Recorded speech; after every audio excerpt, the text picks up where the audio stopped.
Hey YouTube, welcome back to It's 420 Somewhere. It is 2022 and we are back with more news stories, or I guess kind of more like, let's look at the year ahead. So first off, sorry for the delay. I was extremely busy basically last month and didn't really have much time to upload, but I saw all your comments and thanks for kind of keeping the show going and watching everything when it's happening. But to look into the future now, it is a new year, and so we're gonna look at what we have to look forward to in terms of marijuana news and psychedelic news. Basically what it feels like when looking back at 2021 was that was the year that kind of the floodgates opened in a lot of ways. In one way, the idea of medical marijuana is no longer even a political issue. It's something that every state is trying to do in some way. And that kind of carries over into even legal marijuana as well, where there are a lot of states that, especially blue states, that it's a no-brainer for them. And that's going to carry over into next year completely, where we'll see a lot of other states probably get what they've been looking for, including Pennsylvania, which has even some Republican bills in the state that are pretty much ready to go, and places like Ohio, where they had, in the November elections, they had a lot of municipalities in the state getting legal marijuana. So this is a state that is kind of legalizing from within, and there's an implosion of legalization. So we're going to see that state get to probably a full legalization this year. There are some other states. Let's see what else. Oklahoma has kind of become this hub for people in Texas who are kind of tired of Texas not having any legalization, so they go to Oklahoma. But Oklahoma has medical marijuana now. It will probably get recreational this year. Places like Maryland may get it this year. So we're going to see, if we thought that last year was a big one for legalization, we're going to see a lot more this year, and it's going to be pretty cool to see that. And one of the big factors in all of this is that this is an election year. This is 2022. This is a midterm election happening in November, and while those tend to lean right, tend to lean red, because not a whole lot of progressive people get out in these midterm elections, it's hard to say now because everyone's becoming more and more politically minded ever since Trump was in office. So maybe we will see a bigger turnout this year, and we'll see more people who are excited about marijuana get to the ballot. Then an issue that kind of I have basically lost hope in, and I think it seems everyone has lost hope in except for maybe Schumer, is federal legalization. This is a kind of frustrating arena. And when it comes to 2022, my prediction is that it's just going to continue being frustrating and confusing. And I don't see a bill getting passed. I don't see President Biden taking it seriously in any way. I think that he's going to continue kind of ignoring the issue, maybe talking about it in interviews and saying he's going to look into it or whatever.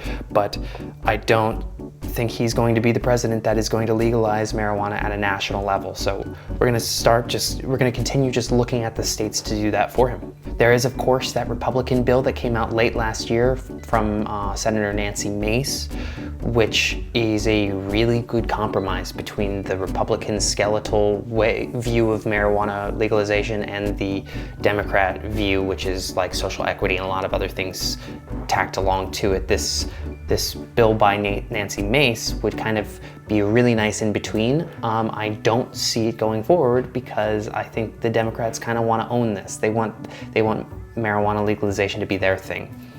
And if this were to get passed, it would be a Republican thing and they would have 0 political points for it.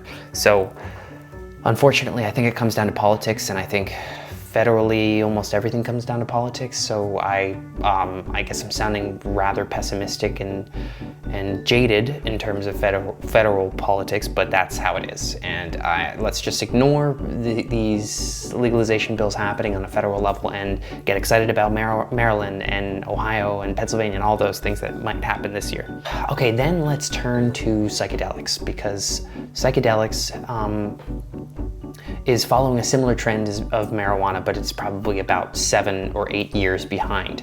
And we're now getting to the point where the idea of decriminalization and the idea of psychedelic therapy is becoming more and more mainstream.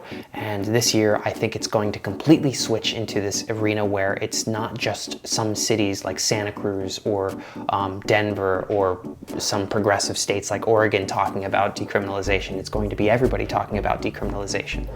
And that is a really, really exciting place to be, because one of the main reasons that that's happening is that more and more studies will be released this year. We had seen a bunch of studies start last year that were studying the benefits of psychedelic therapy and how it can be used along with antidepressants or instead of antidepressants. This year we're going to see a lot of those conclude, and almost every single time we're going to see good results. And maybe that's my bias speaking, but I think that that's what we've been tending to see. That's the pattern that we've kind of seen since. So with these studies coming out and more people saying, okay, well, more people who were saying that they wanted more data, seeing these studies come out, they'll have nothing to stand against except for saying, well, okay, now let's really talk about it. So this year we'll see places like California probably deal with some sort of decriminalization of all psychedelics or all drugs, maybe. They have, a bill was kind of getting formed late last year in California. It didn't really go anywhere. It got a bit stalled, and then this year it might go somewhere. But then we have, like I was talking about with marijuana, we have the election in November. And I believe that in November we're going to see a lot of cities and some states have decriminalization of all drugs or psychedelics on the ballot. We've seen Oregon do it. We've seen it. They'll have 2 years now to kind of look at Oregon as a guinea pig. And I think from what we've seen, most of the stuff coming out of Oregon is that it's been good news, and it's worked for a lot of people. Their psychedelic therapy industry has yet to kind of open up. I believe that's going to open up in 2024, so we have some time before that. But when it comes to decriminalization, we haven't seen spikes in anything, and that's great news for every other state that's kind of a little bit interested in this. So I think California's a place we can look at. I think Washington's a place we can look at. I think other states are probably a couple years behind, but then we have cities across the country who are really taking this seriously. We have cities in Massachusetts. We have Philadelphia, maybe. We have some western cities, and definitely Seattle, if not Washington. When it comes to psychedelic decriminalization, I think 2022 is going to be a huge year for that, a huge pivot point. And from there is when we'll start seeing psychedelic therapy show up in a very serious way. This year we've heard a lot more, or at least I have heard a lot more about ketamine therapy. I've actually heard more mixed reviews than I expected. Most of them are stemming from people saying, yeah, it was good, but it wasn't long lasting. And I've talked to a couple people about ketamine, and they say the main reason is because the trip from ketamine is about a half hour long, as opposed to psychedelics or shrooms, which is 4 hours, or LSD, which is 12 hours, 4 to 6 or 12 hours. That could be one reason why ketamine is not as powerful of a thing as maybe shrooms can be, but I was a little interested to hear that, and I think that because people are getting interested in ketamine, I hope that the lukewarm response from it that I've heard is not something that would push people against the idea of psilocybin therapy, because I believe that's much more potent of a thing than ketamine. But the point is that ketamine therapy is becoming much more out in the mainstream, and with that comes people who are interested in new frontiers of dealing with depression or dealing with PTSD, and that new frontier is really just psilocybin at this point. So I think we're going to see a lot more of that being an acceptable form of therapy. So to sum everything up, I believe that 2022 is going to be a big year for both of these things. For marijuana, in terms of it basically completely coming out of the shadows almost everywhere in the country, and psilocybin and psychedelics in the sense where it's going to be something that is much more talked about, and you're going to see psilocybin therapy pop up in places where they don't have to be lurking in the shadows anymore. And most of this stuff might not happen fully until November, but that's okay. That's still, 11 months away, and we are going to see a lot happening this year.